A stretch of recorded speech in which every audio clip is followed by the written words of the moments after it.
Hello and welcome to Charter Local Edition Northwest. I'm Dana Cowley, your host for today. We're in Medford, Oregon, and my guest is our Republican Representative, Sal Esquivel.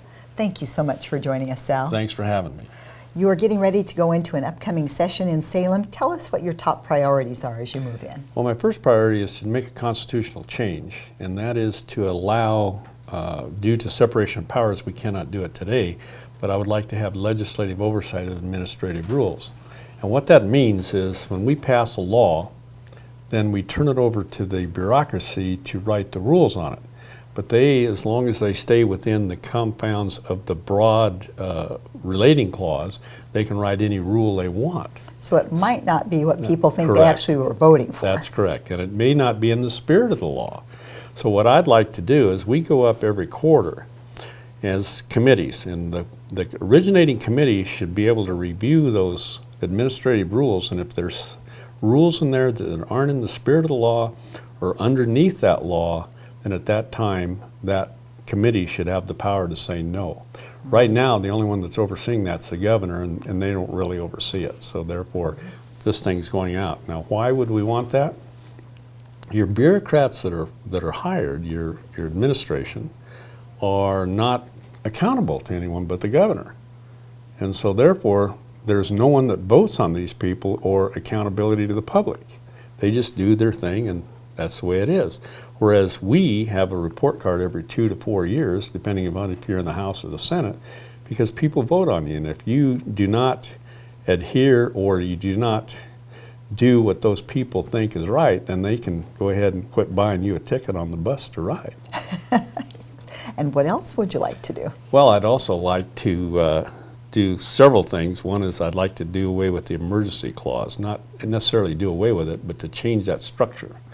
And again, we may have to go to the Constitution on that, because right now as it stands, the way it works is that we put an emergency clause on these bills, and these bills go out and they're immediately in law.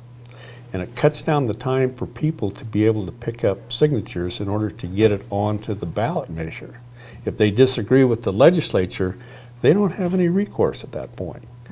So therefore, we need to rectify that ship, we need to write it, and we need to allow only a 2/3 majority in order to have an emergency clause, so it's a real emergency. It's not one that's just put on there just in order to make sure that no one challenges it. And that would allow the constituents to have a little more say in maybe course correcting something they disagree with, or at least have the opportunity to have their voice heard. Well, usually, most of these laws, when we pass them, they aren't effective until January the next year. So therefore, it gives people time in order to do that. And that's what we need to adhere to, because, you know, Oregon is Oregon.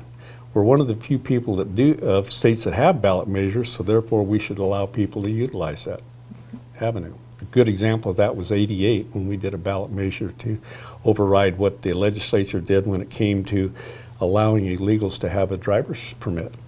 People spoke out against that, 2 to 1, so the people need to be heard. Tell me about the divisiveness that you feel is moving into the state legislature, that it used to be a little more cohesive, and how that might impact what you want to accomplish coming up. Well, I've been there 13 years, and I was a year in the Senate and then 12 years in the House. And it was different when I first started. There was more congeniality, there was more respect for one another, and I think it has to do with these campaigns being so negative up north. We don't have real negative campaigns down south here because people don't tolerate it. You end up losing if you go negative, and so far that's been every negative campaign in Southern Oregon has lost. So I think that will continue on that basis, but up north they're bitter type campaigns, and of course it causes animosity between the people. Once they get there, they look at the other party as being the bad person. And then it's tough to sit down side to side and get some work done for the good of the whole sometimes if there's heavy emotion involved. Well, and like Peter Buckley and I, Peter's a District 5 rep, and I always joke with Peter, you know, he's the left of Moscow, I'm the right of King Lear. But we never necessarily voted the same, but I always respected Peter and he always respected me because we believed the way we voted. And as long as we were honest about it up front, it was okay. You know, I agree to disagree with you, but I'm going to vote the way I want to vote. It's nothing personal. Well, we appreciate you being here on the show with Thank us, you. and we wish you the best of luck with your work in the upcoming session. This is Sal Esquivel, our representative from the Medford area. I'm Dana Cowley, and you're watching Charter Local Edition Northwest.